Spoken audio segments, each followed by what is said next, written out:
a 10-minute visit, no family history at all. He was given a prescription for Paxil, and out the door we walked. At this point, I was a firm believer in the chemical imbalance theory. Over the next 3 months, he actually did better. His dose of Paxil went from 12.5 to 25 on an automatic increase. His claustrophobia went away. He was a little bit more outgoing. Things were looking good. I was quite happy. By the end of the 4th month, we were seeing some strange behaviors, a little aggressive, getting calls from teachers that homework wasn't being handed in.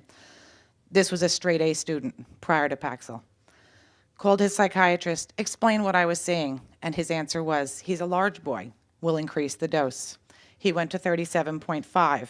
He was a large boy because at this point he had already gained 25 pounds on the Paxil with no dietary changes. Things went fine for about a month and a half. He was doing fine. School was out. He was out with friends, being a little belligerent at home, but writing it off as teenage angst. By September, he went back into school. I get a call from the school that he's now sleeping through class. He has now told off his Spanish teacher, who has kicked him out of the classroom completely. This was a child who wouldn't say boo to anybody. Called his psychiatrist. His dose was increased to 50 milligrams of Paxil CR. It was in December of 2003 when he was assaulted by a group of kids at school. To this day, we really don't know the whole story. We don't think he was as innocent as he led us to believe. He was angry. He was aggressive. He was belligerent to us. He was belligerent to teachers. He had had a complete personality change.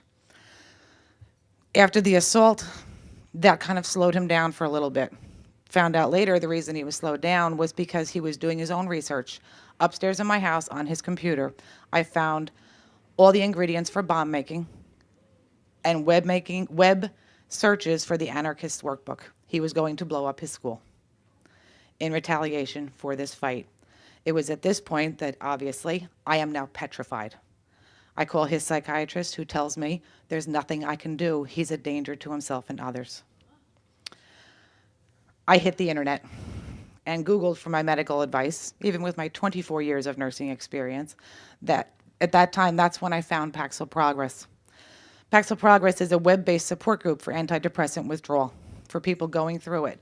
It's peer-to-peer, people who have been there, people who have gotten off these drugs, people who are getting off these drugs, and the occasional person who comes in and loves their drug.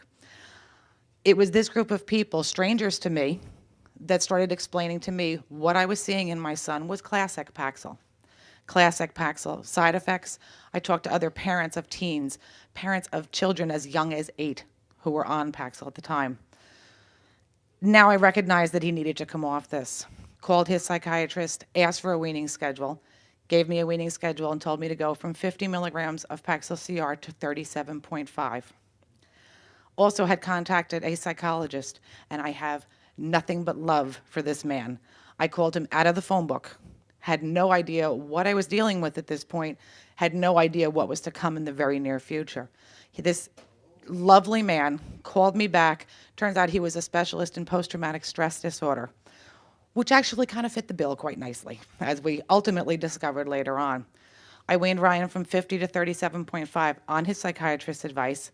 2 weeks after the wean, he was a little lethargic, was vomiting, called his psychiatrist. He said, it's the Paxil flu.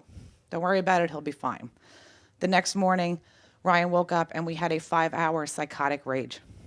Turned out the lethargy from the night before, he had attempted to overdose on the Xanax that he was given to cover the side effects of the Paxil, which I had never allowed him to take. For 5 hours, he raged.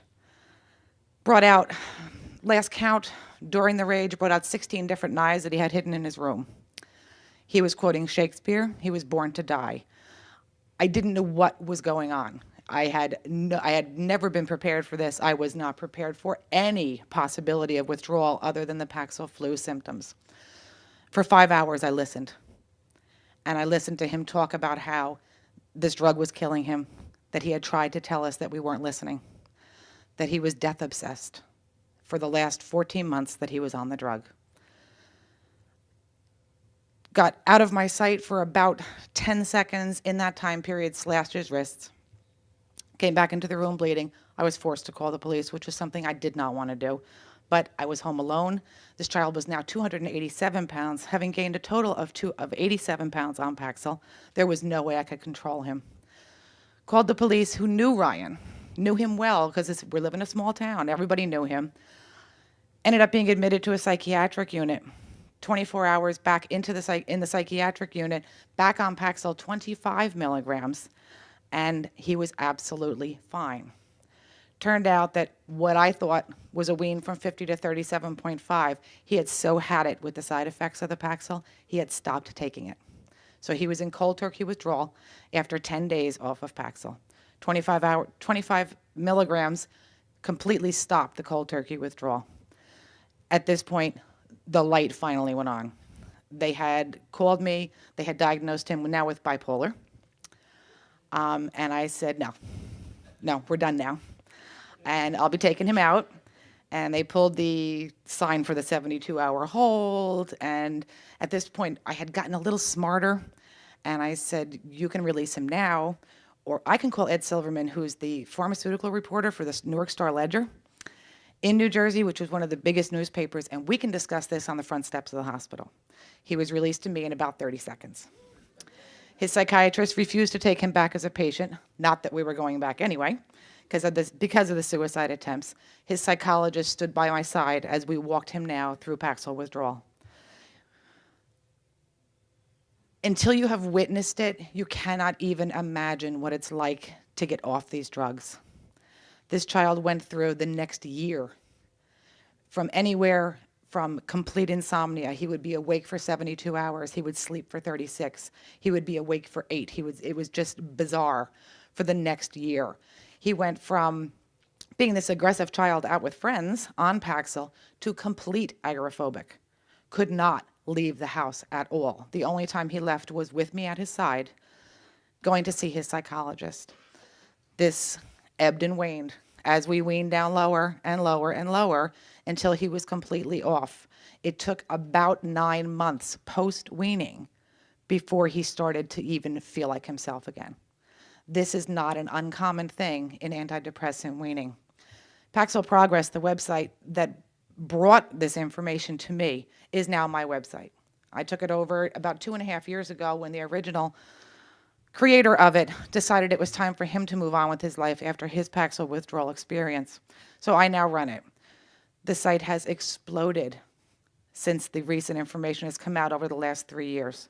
Realizing that I knew nothing in 2003, you can see the difference in information now. We are now getting 3.1 million hits per month from people all over the world. I speak to people in China, in Australia, in New Zealand, in the UK. We cover every country. This is peer-to-peer 24-hour support. We also have come up through over the last 3 years with a weaning schedule that we found allows people to function when they're coming off these drugs. The children have the advantage of we can keep them home from school. Adults need to be able to function while they're getting clean. You can't do it with the way that the doctors are telling people, skip a day. You can't skip a day. It's a 21-hour half-life drug. We try to explain everything that we're doing. We give them the guidelines that we have found through trial and error that actually work. We obviously let them know we are not medical professionals. This is advice to take to your doctor, to empower your doctor, and to empower your relationship with your doctor to get him to do what you want him to do.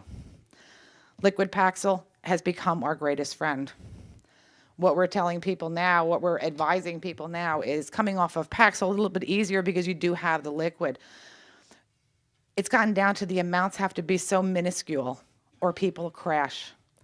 When I first started doing this, people used to do it 5 milligrams at a time. Wean 5 milligrams, wait 2 weeks, wean another 5 milligrams. We're finding through talking to people all over the world, people are crashing doing that. We've now come up with a system that we now have 10 people doing what we call the 10% wean, which is you take your dose, you wean by 10% of your previous dose every 3 to 4 weeks. Takes a long time to get off, but people are successfully getting off. They're not crashing, they're functioning, they're able to go to work, and they're getting free of these drugs without the protracted withdrawal that we are seeing in some of the earlier situations. One of the first posts that someone makes on the board invariably when they come is, "Oh my God, I can't believe you're here. I thought I was crazy." It's that peer support that keeps people going because people don't understand what's going on with them. I'd like to read one of the best posts I've ever seen in my life. This person is now a moderator on my board because obviously I can't handle this completely by myself. She was put on Paxil for pregnancy-induced hypertension. She was 3 months pregnant at the time. She was on Paxil throughout the whole pregnancy. Her child went through withdrawal. Luckily was weaned because she breastfed. This is her explanation of what she experienced on Paxil. The most insidious thing about Paxil is that most people don't feel totally different after they take it. Unless you've been completely crippled with anxiety or depression, the change is very slow and subtle. One day you do realize that you feel good. You're not worried about anything more. You're not getting uptight about things that bug you. You're not having road rage. Your appetite picks up and you start eating more. But that's because you were too depressed or too anxious to eat before, right? Then you start packing on the pounds, but you don't care that much because you're happy. Well, maybe not joyous, but who is? You're placidly satisfied. And that is a desirous change from your pre-Paxil existence. After a while, you start to think maybe it's not too healthy to have gained the 20 to 40 pounds. So you decide to start working out and watch what you eat. Only you can't muster the energy to work out.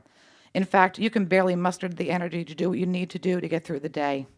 And you want to eat, but you never feel full. You always feel deprived. Then one day you realize that it's great to not have road rage, but it really sucks to not be able to cry when your child is born, or to feel grief when a loved one dies. To not be thrilled when your favorite team wins the championship, but then again, you haven't had the attention span to follow a game. You no longer belly laugh at your favorite comedian. You have emotionally flatlined. Paxil is a trickster. At first, it seems like nothing. Then it seems great.